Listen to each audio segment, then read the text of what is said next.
the fact that work life isn't social life anymore, right? Like that, the fact that right now, right, as you said, like people are wanting to work from home for the rest of the year or for the rest of forever, because of different reasons, and a lot of companies are making it work from home required or whatever, and so they're downsizing on their office spaces and stuff. But with that comes that lack of social life, where a lot of people gain their social life from work. All their friends are people they work with, or the friends of people they work with. And so it's drastically limiting how much of a social life people are going to be having. Yeah, I spoke with a alumni yesterday as well, and we were talking about this. He first off thought he was going to do very well remotely. He first thought like, hey, remote sounds great. I get to do the things that I want at home. And then he soon realized that he was having a very hard time without the many interactions and the people and the socialization. And he's very much looking forward to going back there. Unfortunately, people are also anxious to go back in that situation. They're anxious, and some people are dipping their toes in slowly by meeting up with friends in person first before we go back into the offices, because it could be overwhelming. A lot of people are in the kitchen, people are coming to your desk. Who knows how, depending on your company culture and how many people are there. But yeah, and this goes to also depending on what is home like. If you have kids and family there, if you have really great neighbors and your house is open to friends or not, home might be heaven for you. If you have if you have a lot of people hanging out in your apartment complex near the pool, or whatever, like home can be great. And so a lot of these factors are built in to how you're feeling. I think that requires having a bit of a social life outside of your work life, where I think, especially in metropolitan areas, and like especially here in the Bay Area, Silicon Valley, where like so much of people's social life is their work life. Always have a social life outside of your work life. Yeah. I mean, if it's a small startup and your friends or something, then they very much bleed over. There's always some office politics underlining. If you say the wrong thing, stuff can get spread at work while you're hanging out, having a beer. And so that and like, you're severely limiting to situations like this, where you don't, right now it's like, okay, I've been on a Zoom call with you all day. Now, do I want to go hang out, like go meet up with you and hang out? Or would I rather like, of course you do. Refreshing. I'm the best.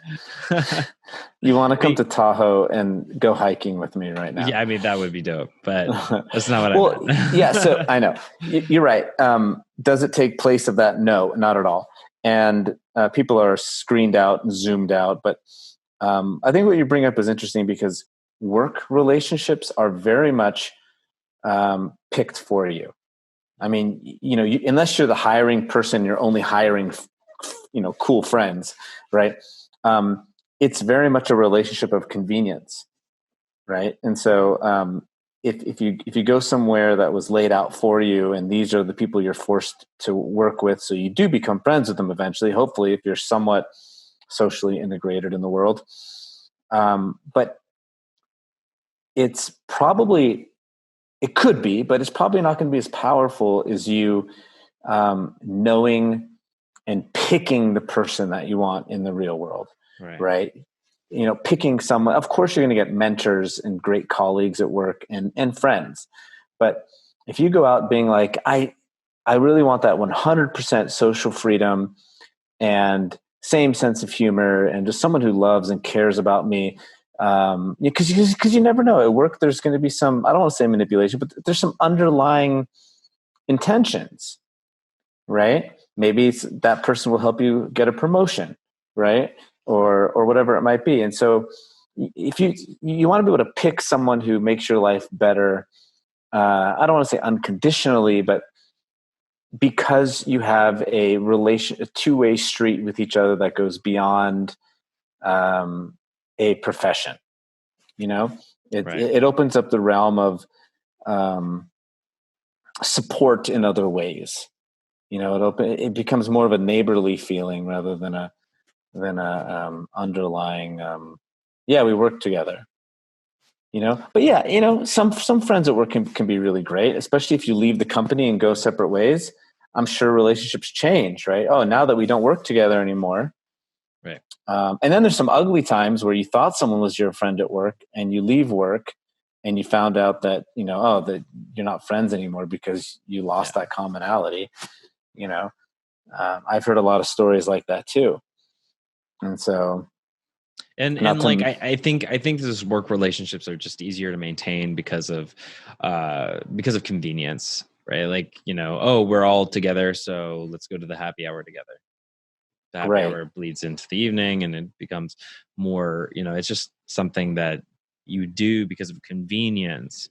And that's why I think right now it's in the coming months, it's going to be more important than ever to like build on your own social circle, something around you rather than around where you work, or rather than around the activity that you do, or whatever it is, how you usually create friends and or meet friends, right?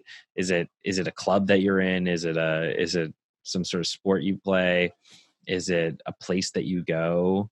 Right? A lot of these things we can't be doing past 3 months, and we probably might not be able to do for the next couple months. And so I think it's very important that you meet those people there and you qualify them at those places, but you build the social circle around yourself. And like you have that awesome blog that I always send it to like students who are curious about how to like build a social circle. The blog about how to build a social circle. When you were in New York City for 3 months and build your own posse. How to build a posse. That's what it was called, right? Yeah. How to start a posse or build a posse or whatever. And like that's one great strategy is like having that that place that you can, or I'm sorry, having that like context that you built that social circle around you, and it's not around anything else. So you can go wherever and you can do whatever, and those people are still going to be there. And totally. And you also, because you're not, a lot of the time when you meet people, when you join a social circle, like at a organization, right? Like you work somewhere and you become friends with everybody, you join them, right? And you guys go out to the happy hour afterwards. They all just want to stick together. They just want to stick together, and it's harder to bring people into your circle. Unless you split up the group a little bit. If the group splits up, then it's like, maybe 2 or 3 people hanging out.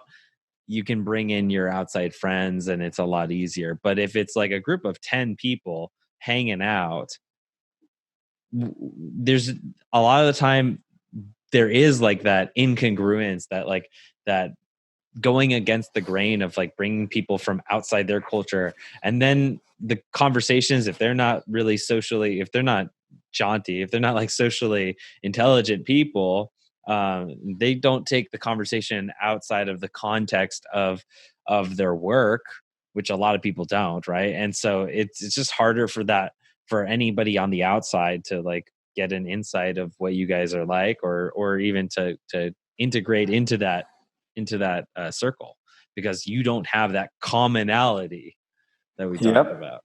Yeah, it should be fluid, right? There should be many angles, and I mean, you can argue that friendships. I mean, the number one thing, obviously, is the feeling, right? Is the trust and communication, and the nurturing and caring side, and of the friendship is the reliability, right? And the competence of them being there as a friend. That's like really the one base of it. And then to its core, it's not unfortunately, but you can argue somewhat, there's always some type of back and forth, two-way street, almost like a transactional type of feeling. You can always argue that, but that's not the way we like to look at it, right? It's a value back and forth. But then if you take it out, I think a couple good definitions of a good friend beyond just that feeling and trust and love is something that I've said, we've all heard before. I think is that a lot of people say this is, a good friend will be there to really genuinely celebrate and help you and rise you up during the good times as well as the bad times, right? And then I just thought of this right now, but like a really cool way of describing a friendship is if you think about if you talk about transactional, right? So a really good friend, the better a friend is, the more difficult it is to explain what those transactions are, right? So like if you have a friend and you're only friends because you help each other out with work stuff, right? That's easy to explain. It's easy to be like, oh yeah, we're friends. He really helps me with my SEO and I really help him with his social skills, right? But the better the friend is, the harder it is to define those transactions. Right. It gets very subjective and There's it's no harder to explain. What's that? There's no scorekeeping. There's no exactly. There's no like, this is why I like them. It's more like, this is what I feel. Right. And that's hard. And that's hard. And it's a hard thing to kind of like put you down say, to paper. When somebody asks you about them, you'd be like, this guy's a really good guy. Right. You don't say anything about like, oh yeah, he like he's good at what he does for me. Right. Right. You're like, this for me, or that I really feel I just really feel a bond with them, whatever that means. It's like, it's hard to explain. I really bond with them, or I really trust them, or I love spending time with them is a big one. I love spending time with them. That's really the heart of it. When I think of them, I light up, right? Those are things that you can't really write down of as why. And so you can really tell when someone's a good friend if that's challenging. So putting your finger on why, that means it's a little bit deeper. If you can write it down, then it's not that. If you can write it down easily and it sounds a little reasoning based, then it might be a little surface level. Who knows? Yeah. Yeah. It's like, oh, I like this guy because he's funny. Right.